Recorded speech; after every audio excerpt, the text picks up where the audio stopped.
Hello. Yeah, good evening, everybody.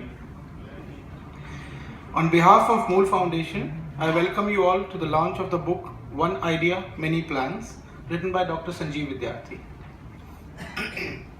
I would request everyone to just please put the phones on the silent mode, please.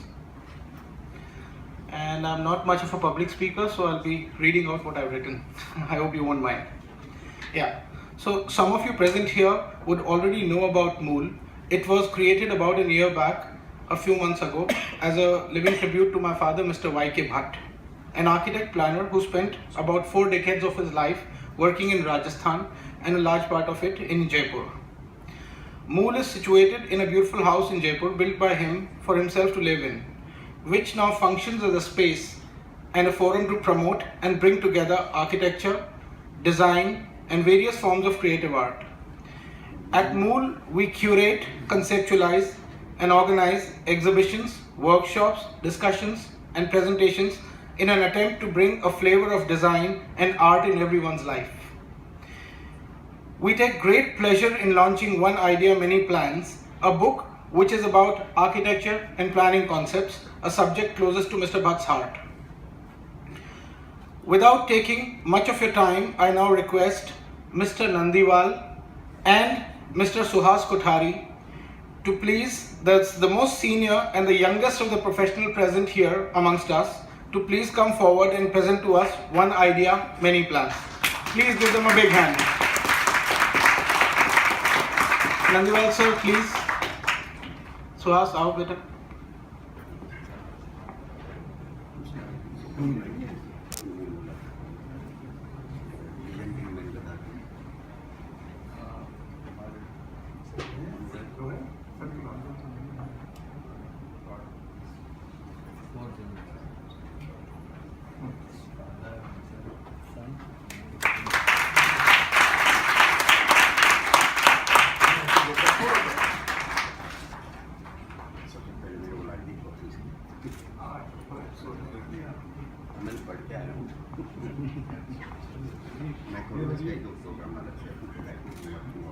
Thank you.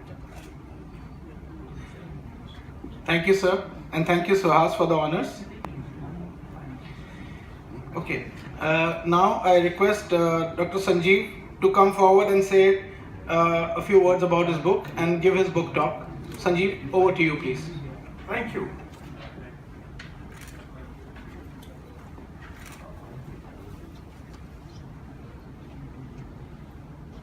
Thanks everyone for coming out. It is indeed a pleasure to be among friends and close acquaintances and my professional colleagues to talk about some of my work. The roadmap for today's evening as we go forward would be, I want to acknowledge people who have helped me with this project. I want to then talk about a little bit about my research and my research trajectory, the kind of things I do and why I do them. Then in the littlest possible time, this is a vast story of city planning and development in the post-independence period in this city. I'll sort of start by laying out some ideas and concepts that planners adapted at the national level, and then I'll sort of move to Jaipur with the inception of its first master plan, late 60s, and talk about somewhere in the early part of 21st century. That's about 40 years. And then I have invited a colleague and a collaborator of mine who works at UIC with me, Professor Charlie Hawk. So we'll play a little video of his comments on what's happening in the planning concurrently at the global stage, and why what we are doing in India in terms of shaping our cities is critical for the way urbanization at the scale of the world is happening. And he'll share some of his ideas. And then we'll have a little discussion and question and answer session.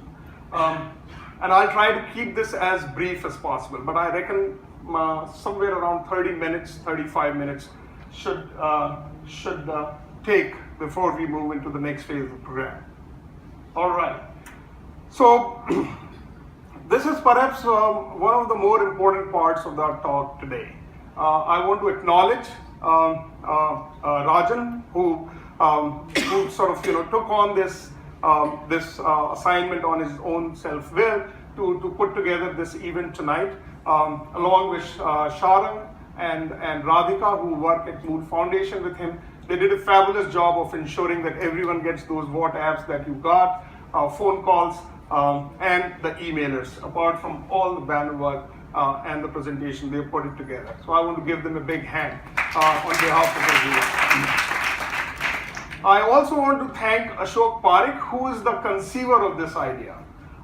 In one of his final moods, one of these evenings, Ashok came up with this notion as to, you keep on talking to me and abroad and other places, but you never share what you do and how you do it with our friends and colleagues here in Jaipur.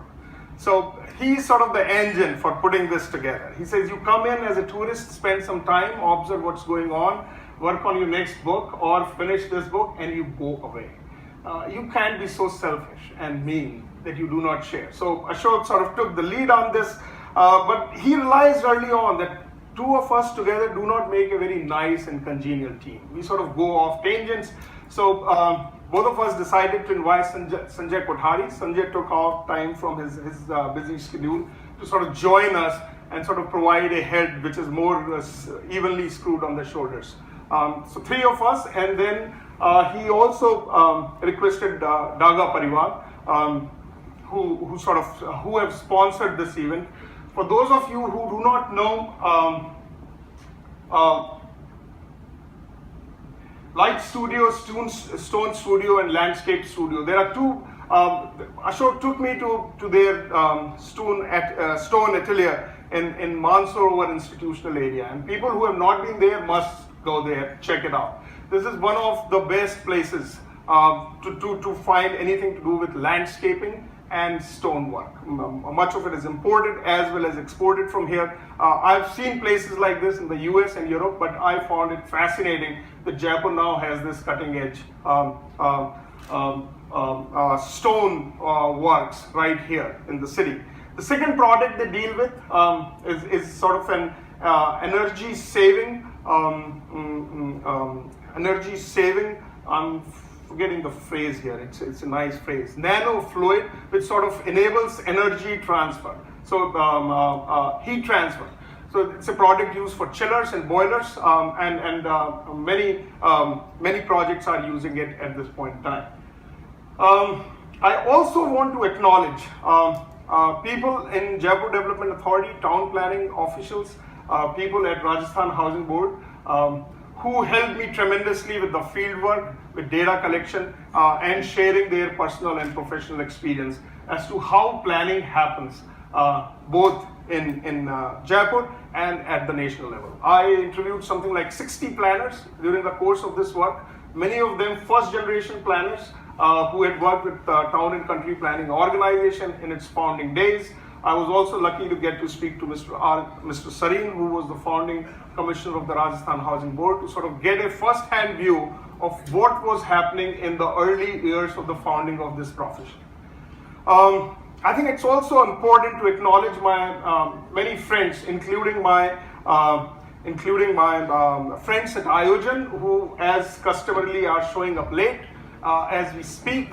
But we have spent some excellent time together, and I learned the ropes of the business of working with many of them. And my friends at MNIT, and both within and outside the architecture profession here. I think it is, last but not the least, I also want to acknowledge the enduring affection and the sustained patience of my parents in raising me. A project I think is not yet complete and goes on, but this is the first time, so my folks have very kindly consented to show up. They've never seen me speak in public, so I think it's absolutely important that they for me, that they kindly grace this occasion. Finally, I want to acknowledge the two beautiful girls in my life who have perhaps lived the longest with this book. Pratiksha and Arandita, many of you know them, and I dedicate this book to them, who have sort of allowed us to, for this book to be housed within our household for last 10 years, that it took for this work to be completed. I can go on with this as perhaps you realize, but I think at this point in time, I want to move on to the next section.